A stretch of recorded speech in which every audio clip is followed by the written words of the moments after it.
আওয়ামী লীগের রাজনৈতিক দলের প্রতিষ্ঠাবার্ষিকী এই উপলক্ষে কর্মকর্তাদের আবার বলেন তো। আগামী মঙ্গলবার একটি নিষিদ্ধ এখন ঠিক আছে। দলের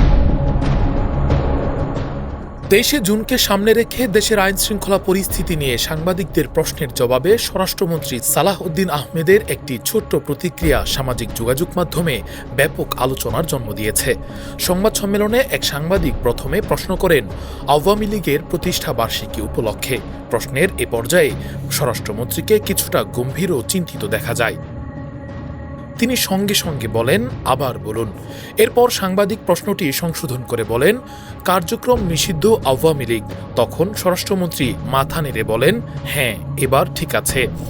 মাত্র কয়েক সেকেন্ডের এই কথোপকথন অনেকের কাছেই একটি গুরুত্বপূর্ণ বার্তা বহন করেছে। কারণ একজন দায়িত্বশীল স্বরাষ্ট্রমন্ত্রীর কাছে রাষ্ট্রের আইন ও সিদ্ধান্তই সর্বাগ্রে প্রাধান্য পাওয়ার কথা। কার্যক্রম নিষিদ্ধ সন্ত্রাস বিরোধী আইনের অধীনে দলের, আমরা তো পলিটিক্যালি বলি যে it is no political party, এটা একটা মাফিয়া পার্টি। যে সংগঠনের কার্যক্রম রাষ্ট্রীয়ভাবে নিষিদ্ধ তাকে স্বাভাবিক রাজনৈতিক দলের মতো উল্লেখ করার পরিবর্তে তার বর্তমান আইনগত অবস্থানকে গুরুত্ব দেওয়াই রাষ্ট্রীয় দায়িত্ববোধের পরিচায়ক।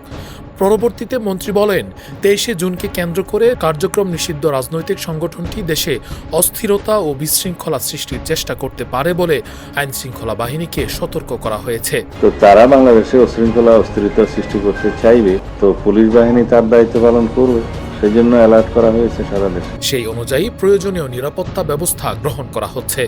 অনেকেই মনে করেন দেশের মানুষ এমন মন্ত্রীই প্রত্যাশা করে। আওয়ামী লীগ হলো মেড ইন ইন্ডিয়া। দেশে এখন আর বিদেশি মাল নাই।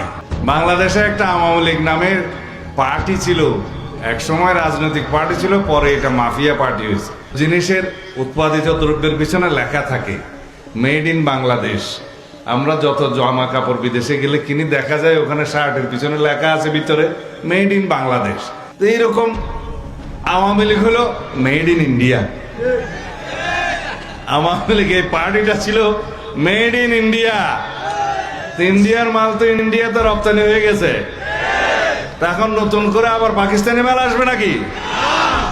যিনি ব্যক্তি বা দলের ঊর্ধ্বে উঠে রাষ্ট্রের অবস্থানকে ধারণ করবেন এবং আইনকে সর্বোচ্চ মর্যাদা দেবেন। সংবাদ সম্মেলনের এই সংক্ষিপ্ত মুহূর্তটি তাই কেবল একটি বাক্য সংশোধনের ঘটনা নয়। নেটিজেনরা বলছেন বরং রাষ্ট্রীয় দায়িত্বশীলতা, আইনানুগ অবস্থান এবং প্রশাসনিক দৃঢ়তার একটি প্রতীকী প্রকাশ হিসেবে বিবেচিত হচ্ছে। রাকিবুল ইসলাম রইস, ফেস দ্য পিপল।